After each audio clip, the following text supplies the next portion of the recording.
Morning students, myself Akhilesh. Today I am going to explain class 10's first bio chapter, life process. Life process के बारे में हम पहले भी पिछली कक्षाओं में बहुत हद तक जान चुके हैं, लेकिन क्लास 10th में हमें काफ़ी डिटेल्स में लाइफ प्रोसेस के बारे में देखना है। तो सबसे पहले हम एक सॉलिड डिफिनेशन देखते हैं। Life process, all living things perform certain life process like growth, excretion, respiration and circulation, etc. So all the process like respiration, digestion, which together keep the living organism alive and perform the job of body maintenance are called life process. यानी ये जैविक क्रियाओं के बारे में जितने भी living beings हैं, चाहे वो मल्टीसेलुलर हो चाहे वो यूनिसेलुलर हो, सभी को जैविक क्रियाओं का संपादन करना पड़ता है, जिन्हें हम लाइफ प्रोसेस कहते हैं।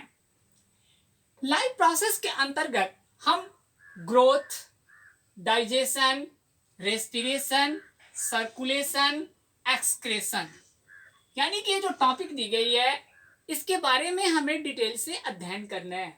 तो सबसे पहले हम स्टार्ट करते हैं न्यूट्रिशन से। तो ये जो न्यूट्रिशंस हैं, nutritions in plants, nutritions in animals. Plants are autotrophs, can make their own food. यानी जितने भी ग्रीन प्लांट्स हैं वो फोटोसिंथेसिस प्रोसेस को करते हैं और अपना भोजन स्वयं बनाते हैं। दूसरी ओर nutrition in animals, animals depend on plants और other animals for their food. यानी जो न्यूट्रिशन इन एनिमल्स के अंतर्गत आते हैं, जो एनिमल्स हैं वे अपना भोजन स्वयं नहीं बनाते हैं।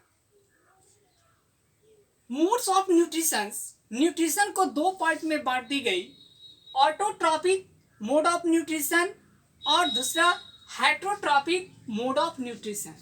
तो सबसे पहले autotrophic mode of nutrition, kinds of nutrition in which organic materials like CO2, water etc are utilized to prepare organic food by the process of photosynthesis is known as autotrophic mode of nutrition. As for example, green plants. Heterotrophic mode of nutrition, kinds of nutrition in which organisms do not possess the ability to synthesize their own food. They depend on autotrophs for their food supply directly or indirectly as animals, fungi. Autotrophic nutrition या heterotrophic nutrition, इसके बारे में पिछली कक्षाओं में भी बताई गई थी। तो autotrophic nutrition, the organism which carry out autotrophic nutrition are called autotrophs. As for example green plants. Autotrophs use simple organic materials convert into complex high energy molecules, carbohydrates.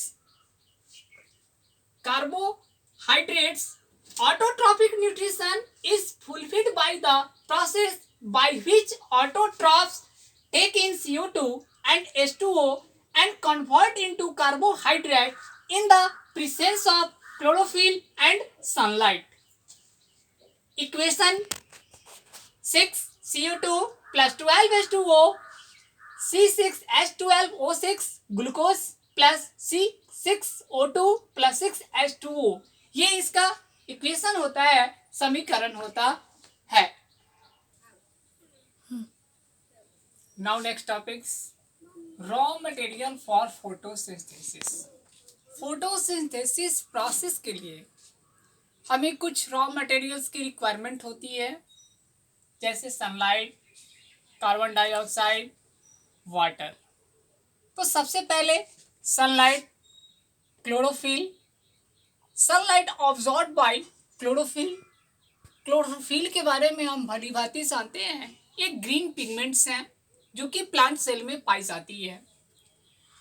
Carbon dioxides enters through stomata and oxygen is released as byproduct through stomata on leaf.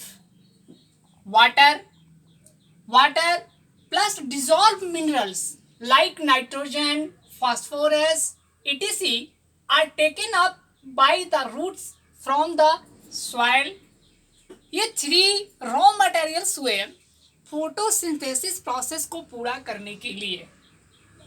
अब बात आती है sites for photosynthesis. Chloroplast in the leaf, it contains chlorophyll, यानी leaf जो होता है जो भोजन बनाने का काम करती है, इसे हम किचन ऑफ प्लांट्स के भी नाम से जानते हैं। अब बताती है main events of photosynthesis.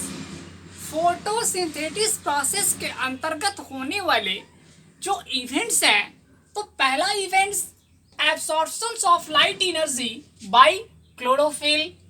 Second, conversion of light energy into chemical energy plus splitting, यानी breaking of water into hydrogen and oxygens. Reduction of carbon dioxide to carbohydrates. ये 3 इवेंट्स पाए जाते हैं फोटोसिंथेसिस प्रोसेस के अंतर्गत। अब इसमें एक जो नया टर्म आई है स्टोमाटा, जिसे हम रंध्र के नाम से जानते हैं। अब हम देखेंगे stomata, tiny pores present on the surface of the essential parts that is involved in gaseous exchanges. Most of these are found on the lower side of the lips. Main functions of stomata: exchange of gases like O2 and CO2, loses large amount of water during transpiration. Transpiration के दौरान बड़ी मात्रा में water की loosening करता है। Based on the weather condition, it closes और opens its pores to maintain the moisture balance. Stomata remain open during the day and close at night. This closure prevents water from escaping through open pores. Now, opening and closing of stomata. The mechanism of stomata. ये जो stomata है किस mechanism पे, कैसे वो work करता है, अपने फंक्शंस को करता है। The opening and closing of stomata depend against the turgor pressure caused by the osmotic flow of water in the guard cells.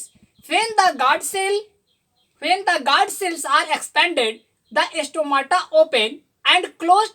When the guard cells lose water, stomata normally open when the light strikes the leaf and close during the night. ये mechanism of stomata है। इस तरह से stomata functions को करती है।